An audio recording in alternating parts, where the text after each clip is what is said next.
like, komen, dan subscribe channel ini agar Aksi Mania lebih banyak mengetahui program atau informasi lain yang kami berikan.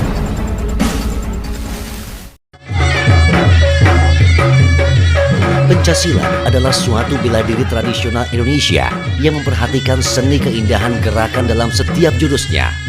Tiap-tiap daerah di Indonesia mempunyai aliran pencaksilat yang berbeda. Seni bela diri pencaksilat telah diakui oleh UNESCO sebagai warisan budaya Nusantara. Di Kabupaten Karawang sendiri, seni bela diri pencaksilat ini maju berkembang. Terlebih, Ikatan Pencaksilat Indonesia (IPSI) Karawang dan Persatuan Pencaksilat Indonesia (PPSI) dapat bergandengan tangan dan seiring sejalan merangkul kaum milenial. Seperti apa dan bagaimana kekompakan IPSI dan PPSI dalam menyambut HUT Kabupaten Karawang ke-388? Simak perbincangannya dalam acara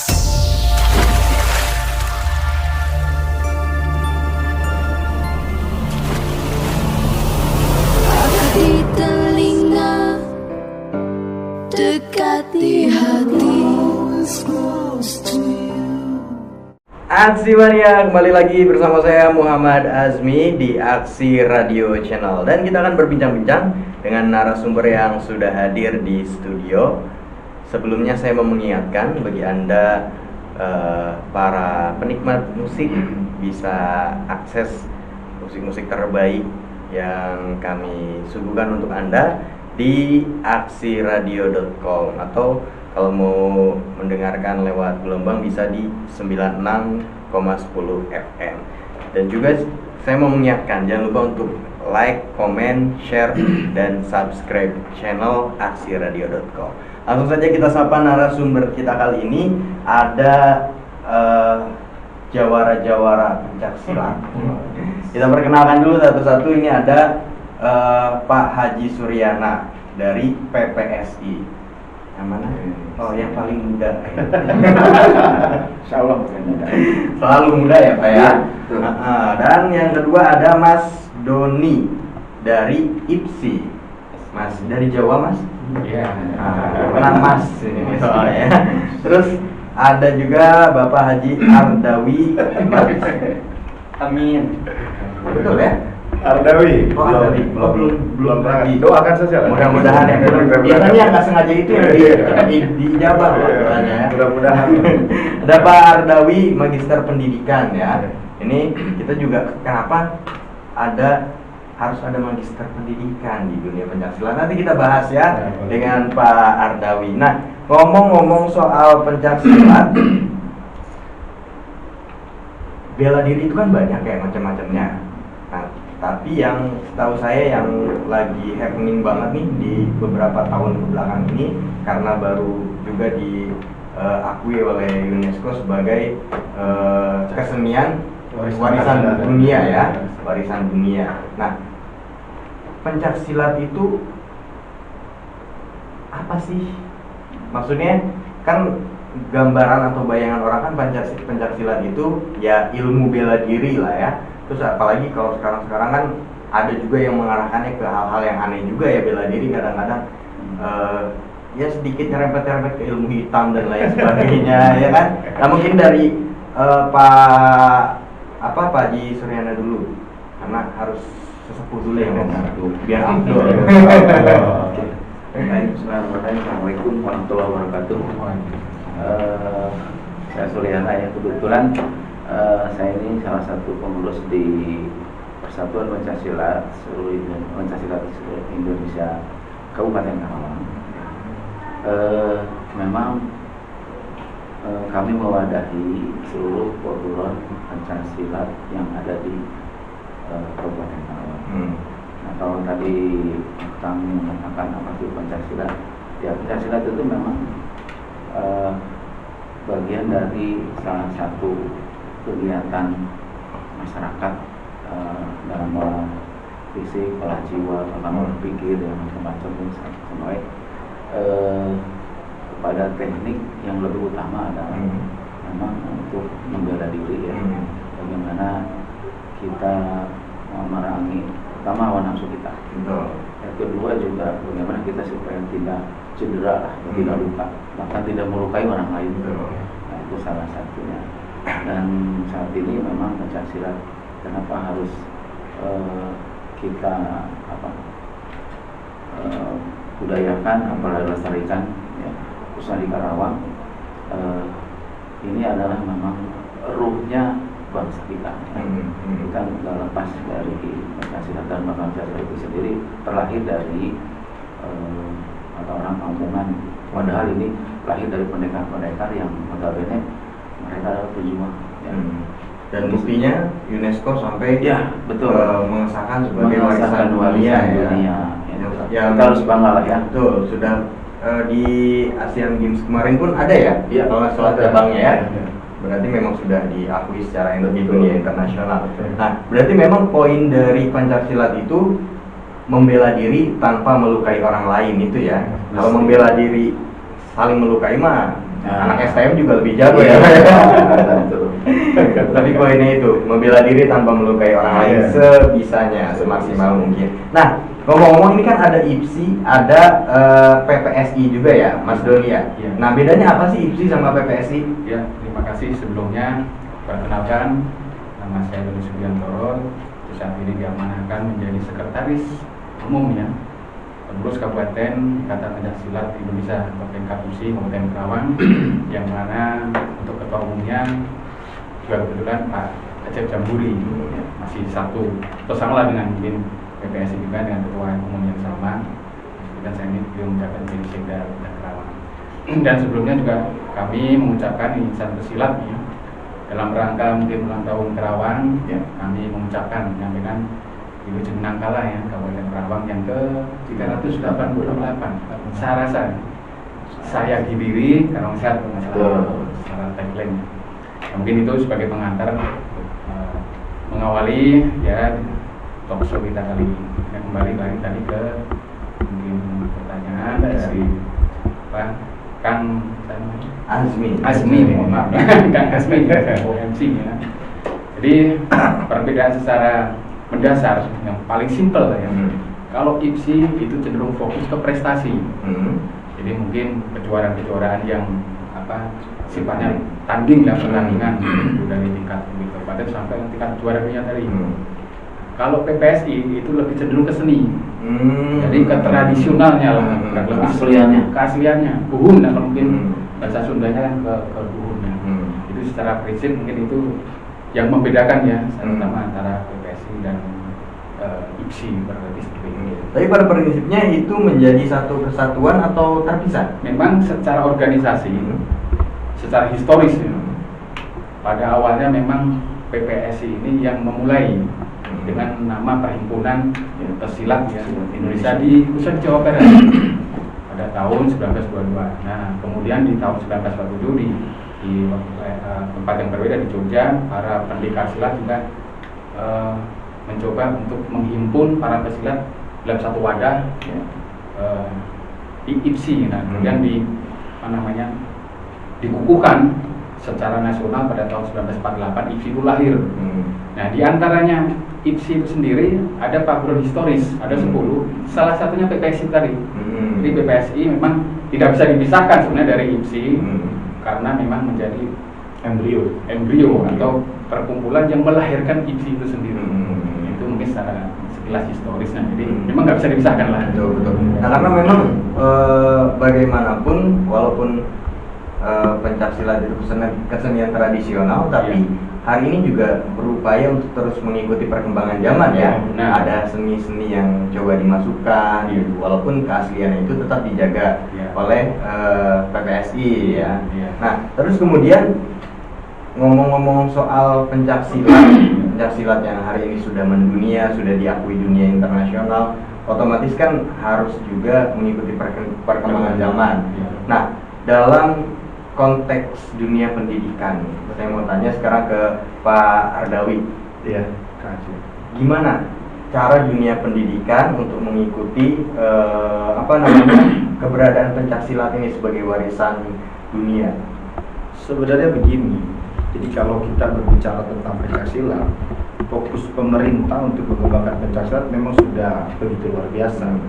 Karena dalam kurikulum pembelajaran pencaksilat itu menjadi 7 dari dari ruang lingkup Penjas. Jadi sebenarnya pencaksilat itu kita sudah masukkan di dalam kurikulum pendidikan. Artinya bagaimana pemerintah ini menjaga pencaksilat? Sebenarnya pemerintah sudah konsen untuk memasukkan pencaksilat menjadi salah satu materi yang diajarkan di Penjas, tentunya di 8 ruang lingkup Penjas tadi, dan dia bagian dari 8, dan teman-teman itu ada renang, permainan bola besar dan sebagainya, dan pencaksilat masuk di dalamnya, ini bagian dari pemerintah. Dan fokus pemerintah umum untuk mengembangkan pencaksilat itu kita lihat dari nomenklatur Dikti tahun 2019, karena pencaksilat ini menjadi bahan perhatian yang khusus sehingga setiap universitas itu diperbolehkan untuk membuka prodi pencaksilat.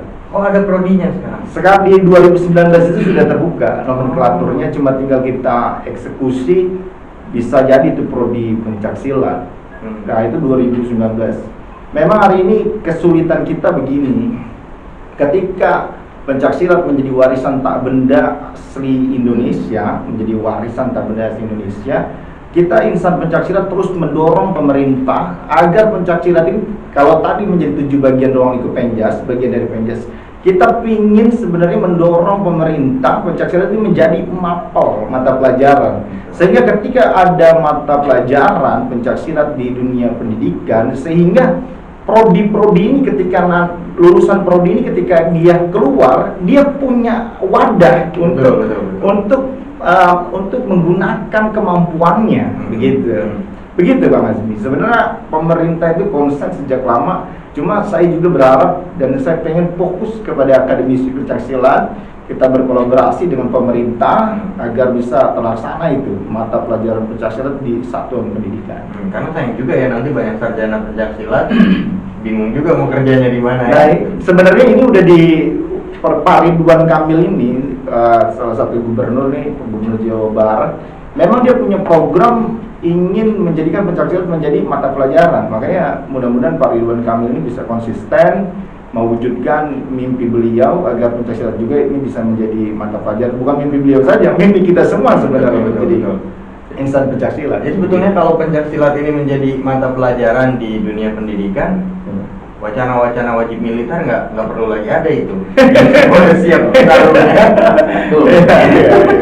Nah, amin. Balik lagi nih ke IPSI. Hari ini kan kalau pencaksilat itu hampir mirip lah dengan kesenian lah atau tari-tarian, kan biasanya ada perguruan ya kan, atau sanggar lah. Nah, kalau di IPSI sendiri yang terdata hari ini ada beberapa perguruan di Kabupaten Karawang. Baik, sampai bulan Agustus ya 2021 kemarin itu ada 56 perguruan yang awalnya memang bertahap sih ya, setiap ada perguruan baru atau mungkin baru terdeteksi sehingga kita menganjurkan menyarankan untuk bergabung dengan IPSI. Jadi sampai Agustus bulan kemarin 56 perguruan di Kabupaten Karawang. Nah, kalau pencaksilat itu kan kalau yang saya tahu tuh kayak ada perisai diri, tarung derajat, itu namanya perguruan atau aliran? Memang itu perguruan. Ya, 56 itu perguruan. Dan di masing-masing perguruan pasti mempunyai aliran masing-masing. Nah, bisa jadi antara perguruan satu dengan yang lainnya, bisa satu aliran bisa. Hanya mungkin yang membedakan dalam hal ini barangkali ya organisasinya atau namanya nama perguruannya, atau mungkin karena salah satu pendidikannya dia mendirikan perguruan A, perguruan B dan seterusnya, sehingga ya jadilah itu bermacam-macam perguruan. Tapi secara prinsip mungkin secara aliran bisa jadi antara satu dengan yang lain hampir berkaitan. Mungkin sama-sama aliran dari silat Sumande atau Karawang sendiri, dari satu mungkin dulunya para leluhur satu guru, tapi murid-muridnya ini membuat perguruan masing-masing. Mungkin itu. Berarti tarung derajat itu yang harus digarisbawahi. Tarung derajat itu tersendiri. Tarung derajat bukan bagian dari IPSI. Ya, bahkan cabang olahraga sendiri. Oh gitu. Jadi silat, cabang olahraga silat, ada cabang olahraga tarung derajat, ada boxer dan segala macam kayak gitu. Gitu. Saya kira itu menjadi bagian daripada pencaksilat, berarti bukan ya. Dan saya kira cuma ada paling 10, puluhan ya. Ribuan. Kalau secara nasional ribuan. Secara nasional. Berarti wajar kalau dijadikan warisan dunia. Nah, kalau ngomong soal warisan nih, sebetulnya pencaksilat itu dari Indonesia sebelah mana? Apakah warisannya Sunda atau Jawa atau bagian mana nih? Ya. Sebenarnya dari apa ya? Karena wilayah NKRI ini sangat luas dan paling mendominasi sebenarnya wilayah Pulau Jawa. Dan pergerakan khusus pencaksilat di PPSI kebetulan ini kita melihat sejarah penggagas Persatuan Pencaksilat Indonesia ini tahun 57 ya dibentuk oleh Pangdam Siliwangi. Ya, itu sebenarnya dalam rangka membantu. Jadi tentara kita ini butuh tenaga bantuan ekstra dari para pesilat. Ya, karena ada potensi dalam bela diri itu, karena kutip ya mungkin para orang tua kita dulu pada saat melakukan bela diri itu keilmuannya apa dikjaya lah sebetulnya ya. Jadi luhung bahasa Sunda. Nah dihimpun lah mereka pasukan khusus untuk membantu memberantas pergerakan gerombolan DITI. Ya. Maka secara otomatis perkembangan itu karena itu lahir dari tentara dan sangat mudah komandonya ya. Begitu di pusat di ACC langsung semua Pomdam untuk membentuk pasukan khusus para pesilat. Nah disitulah sehingga memang dominasi walaupun memang aliran Melayu juga ada seperti pesilat khusus Minang ya, Kalimantan juga ada ya. Tapi yang paling dominasi adalah Pulau Jawa, Jawa Barat, di Jawa sendiri ya aliran PSHT paling terbesar juga ya. Dan di Jawa Barat aliran paling tua mungkin Cimande ya itu terus Sabada dan lain sebagainya itu. Nah, memang Karawang juga ada, cuman kita makanya di PPSI Karawang ini kita dibentuk baru dilantik lah setahun kemarin ya. Kita punya tugas setiap pengurus atau perorangan bahkan siapa yang memiliki keilmuan Pancasila coba sampaikan ke kami sehingga itu tidak hilang ya. Karena ini faktor yang menjadi keilmuan banyak yang hilang ketika anggaplah saya misalkan berarti ke paman saya ya. Mungkin tidak full, hanya sebagian padahal ilmunya masih ada. Nah cepat nyalahin kita ke orang tua yang belajar konsentrasi alasannya nggak boleh lah atau memang mau mampu mau ke apa ya mau ke pegang lah istilahnya gitu ya. Nah inilah tahu-tahu si gurunya besoknya meninggal sehingga ilmu itu hilang. Betul Ya. Tapi kami juga menyadari tidak bisa menyalahkan orang tua dulu atau kakek kita yang melatih karena ada pakem ya ada syarat khusus. Memang latihan-latihan silat ini kan sakral sekali ya. Betul. Ya butuh mungkin pemahaman tadi. Ketika semakin berilmu ya semakin seperti padi berisi, semakin tunduk. Dan bahkan seorang pesilat itu justru sebelum melawan musuhnya bisa melawan nafsunya sendiri. Sehingga tadi bela diri tidak melukai. Nah, ngomong-ngomong soal Karawang, hari ini kan hari jadi Kabupaten Karawang ya, 14 September, hari jadi ke-388.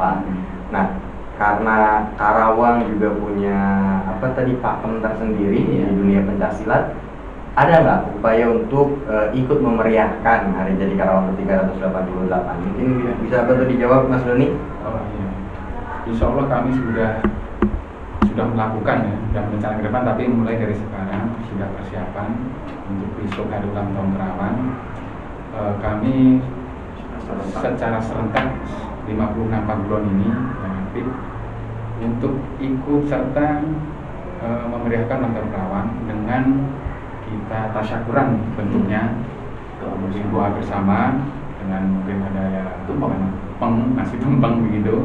Kemudian kita secara on air atau off air kita mendokumentasikan kegiatan di masing-masing paguron. Terus nanti kita pasang spanduk di semua padepokan atau sekretariat paguron masing-masing, divideokan ucapan selamat ulang tahun Karawang. Kemudian akan kita kolek menjadi satu sehingga menjadi dokumentasi yang yang rapi dan utuh lah sepaguron atau rencana pesilat se-Kabupaten Karawang. Rencana besok ya, besok alam, dan kita di IPSI Karawang juga di sekretariat di bulan saat ini diadakan di GOR Manata Yuda. Kita juga mengadakan tasyakuran yang serupa untuk kita memandu atau mengarahkan semua paguron yang ada. Karena memang terhalang oleh pandemi juga ya, jadi tidak bisa buat pagelaran yang besar, masalah berkumpul bersama itu yang susah. Nah, karena situasi pandemi juga nih Pak Argawi, gimana cara tetap melestarikan, artinya tetap membumikan pencaksilat ini di dunia pendidikan? Karena jangan kan untuk pencaksilat, kayaknya untuk mata pelajaran pokok aja agak rumit ya. Kebetulan saya sudah melakukan beberapa riset yang saya lakukan, bagaimana saya bisa mengembangkan media pembelajaran untuk tetap pencaksilat ini girohnya tidak mati. Artinya tetap pencaksilat itu tetap eksis untuk terus melakukan berlatih atlet-atlet pencaksilat maupun pelajar-pelajar yang akan belajar pencaksilat. Saya mengembangkan yang disebut dengan pembelajaran pencaksilat berbasis Android.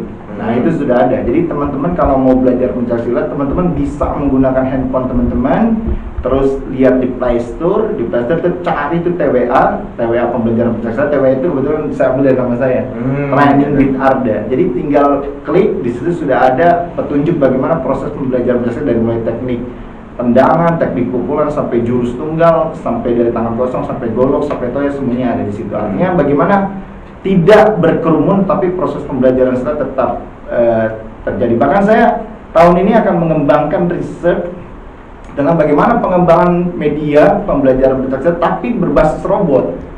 Hari ini saya akan mengembangkan bagaimana samsak itu yang biasanya dipegang oleh pesilat yang lain sebagai salah satu media. Samsak itu dipegang terus menggunakan individu yang memegang, tapi hari ini akan saya kembangkan samsak itu dari robot.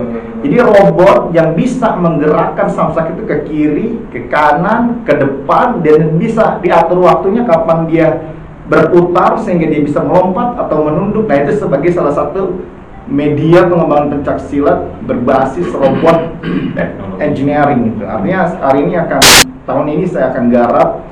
Ya memang syukur-syukur ya pemerintah Kabupaten Karawang juga bisa mendengar. Artinya pemerintah Kabupaten Karawang juga bisa ada perhatian buat kita penggiat akademisi pencaksilat ini. Betul. Memang cukup lumayan karena ketika saya berbicara sensornya saja itu diperkirakan saya habis di angka 75 jutaan gitu. Lumayan.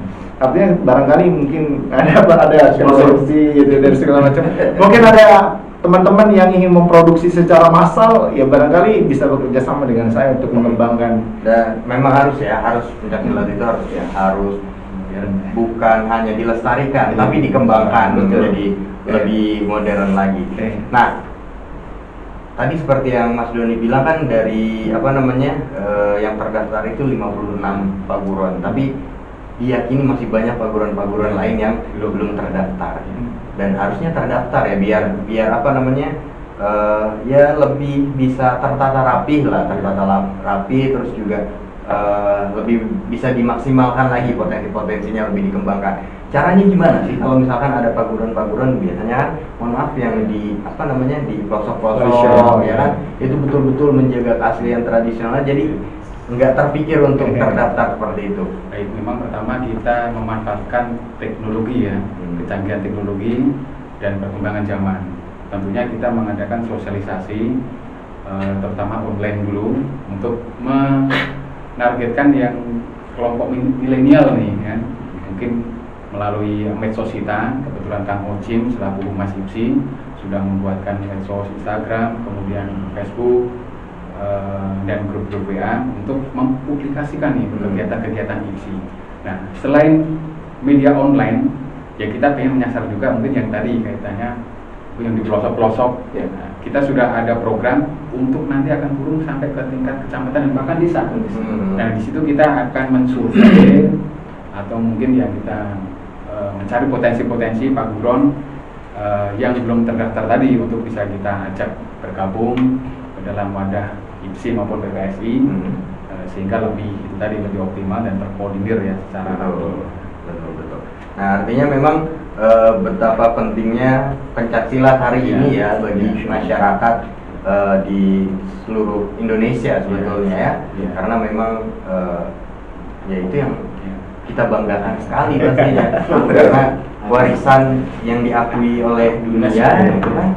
Padahal ini warisan tradisional Indonesia, tapi dunia internasional mengakui itu ternyata. Jadi sayang banget kalau masyarakat, apalagi dunia pendidikan tidak melihat secara serius terhadap pencaksilat ini. Satu lagi Mas yang terlupa ya, kita juga sudah kerjasama dengan Dinas Pendidikan waktu itu untuk supaya merekomendasikan pencaksilat menjadi ekstrakurikuler di tingkat sekolah-sekolah mulok dan muatan lokal. Nah ini menjadi sarana atau media kami pencaksilat untuk bisa eksis ya, menyentuh sampai ke tingkat sekolah.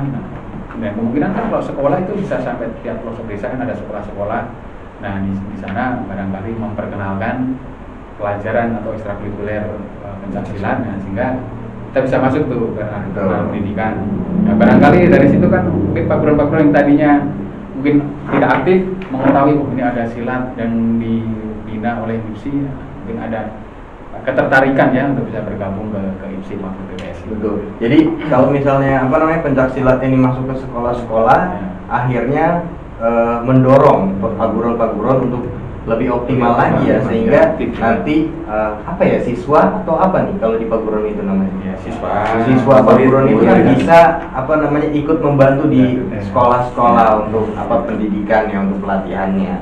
Nah, teman-teman IPSI terus PPSI sama Pak Ardawi, terima kasih banyak sudah main ke studio walaupun waktunya sebentar banget ya. Cuma kayaknya lebih menarik lagi kalau nanti harusnya satu-satu nih ngomongnya biar lebih bisa panjang lebar ya. Dari khusus PPSI. Betul. Tapi ini punya sedikit Boleh. Kami dari PPSI selain memberi kesempatan dan ruang kepada seluruh masyarakat ya, termasuk IPSI juga kesempatan untuk menjadi atlet ya, di pencaksilat ini peluang yang luar biasa. Betul. Karena dengan jadi atlet ini juga bisa menjadi ya seorang pemenang baik untuk menjadi hidup bahagia kira-kira ya, karena seorang atlet nilainya tinggi kecuali kalau sudah menjadi atlet kelas nasional ya. Saya kira ini kesempatan sekali kami di Radio Aksi ini ya mengajak kepada masyarakat yang punya perguruan yang belum terdaftar, silakanlah datang ke GOR atau dibuka di situs kami ya, di Facebook juga. Saya kira itu. Jadi kalau misalnya masyarakat nggak tahu harus datang ke paguron mana, bisa langsung ke PPSI atau ke IPSI ya, bisa langsung daftar di situ, ikut latihan juga di situ. Nah, dan itu tadi kalau kata Pak Suryana, kesempatan menjadi seorang atlet sekarang luar biasa ya. Perhatian pemerintah terhadap atlet juga sudah semakin luar biasa hari ini. Apalagi sekarang pencaksilat sudah menjadi cabang olahraga juga yang dipertandingkan setiap kejuaraan nasional maupun internasional, otomatis peluang-peluang untuk bisa masuk ke dunia profesional itu lebih terbuka. Sekali lagi terima kasih PPSI, IPSI dan juga Pak Ardawi, mudah-mudahan di lain kesempatan kita bisa berbincang lagi cuma satu-satu. Kita sparring lah. Tapi sparringnya di depan mic aja. Kalau langsung saya nggak berani. Sekali lagi makasih banyak dan kasih mania. Itulah obrolan saya dengan para jawara silatnya Karawang. Mudah-mudahan ada hal bermanfaat yang bisa kita ambil, dan jangan lupa pesannya tadi, kalau mau jadi atlet yang berprestasi bisa hubungi IPSI atau PPSI, bisa cek di sosial media mereka yang kami sertakan di deskripsi. Sebelumnya saya mau mengingatkan kembali, jangan lupa like, comment, share video ini sebanyak-banyaknya, dan subscribe channel kami. Saya Muhammad Azmi undur diri, terima kasih dan sampai jumpa. Radio siaran sosial dan niaga, akrab di telinga, dekat di hati.